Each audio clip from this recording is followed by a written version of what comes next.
بسم اللہ الرحمن الرحیم۔ مطالعہ سیرت النبی صلی اللہ علیہ وآلہ وسلم۔ آج کی قسط میں ہم دو اہم واقعات کے بارے میں بات کریں گے۔ نمبر 1، ابراہہ کے بیت اللہ پر حملہ آور ہونے کے اسباب کے بارے میں اور اللہ تعالیٰ نے اسے کیسے نیست و نابود کیا۔ نمبر 2، واقعہ اصحاب الفیل، جو واقعہ سورۃ الفیل کے نام سے مشہور ہے۔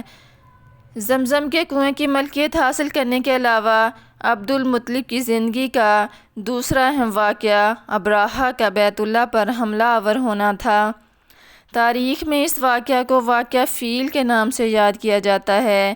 ابراہہ ایک عیسائی سردار تھا، شاہ حبشہ نجاشی کی طرف سے یمن کا حاکم تھا۔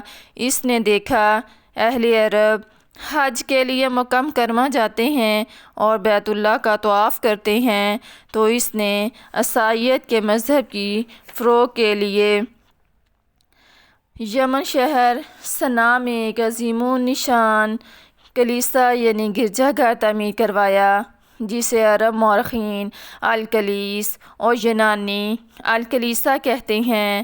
اس کلیسا کی تعمیر سے اس کے دو مقاصد تھے۔ ایک تو عیسائیت کی تبلیغ کر کے عرب کے حج کا رخ کعبہ سے اپنے کلیسا کی طرف موڑنا تھا، اور اگر وہ ایسا کرنے میں کامیاب ہو جاتا تو اس کا دوسرا نتیجہ یہ نکلتا کہ عربوں کی ساری تجارت جو ابھی تک خانہ کعبہ کی وجہ سے عربوں کے پاس تھی، وہ یمن کے حبشی عیسائیوں کے ہاتھ آ جاتی۔ ابراہہ نے پہلے شاہ حبشہ کو اپنے اس ارادہ کی اطلاع دی اور پھر یمن میں علی الاعلان منادی کرا دی، میں عربوں کا حج کعبہ سے الکلیسا کی طرف موڑے بغیر نہ رہوں گا۔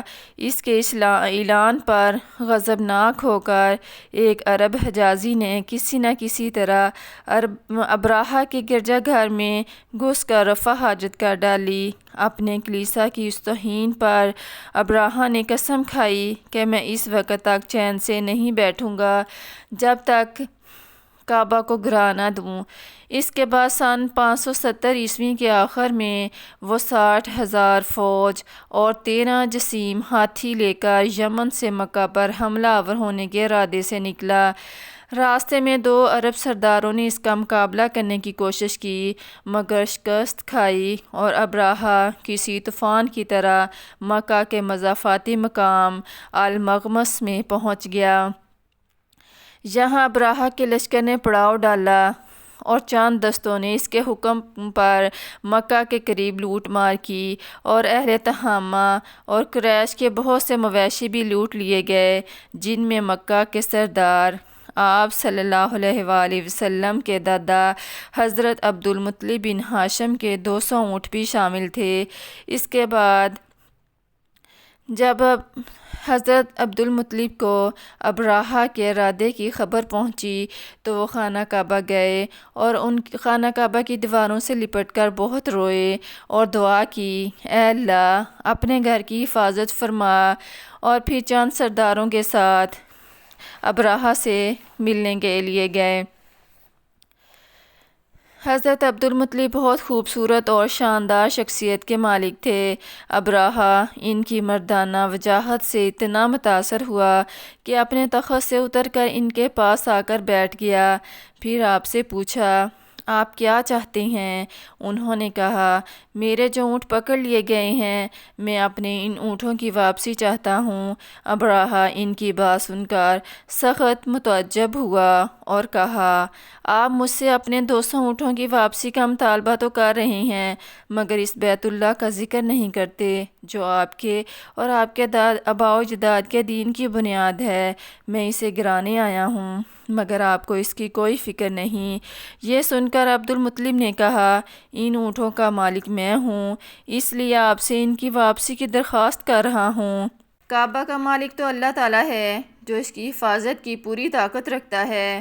ابراہہ نے ان کے اونٹوں کی رہائی کا حکم دے دیا۔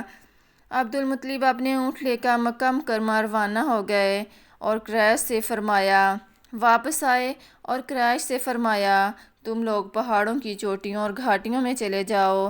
ابراہہ 60-70 ہزار کا لشکر لے کر مکہ کی طرف چڑھائی کے ارادے سے آگے بڑھا، جن میں 13 ہاتھی بھی تھے۔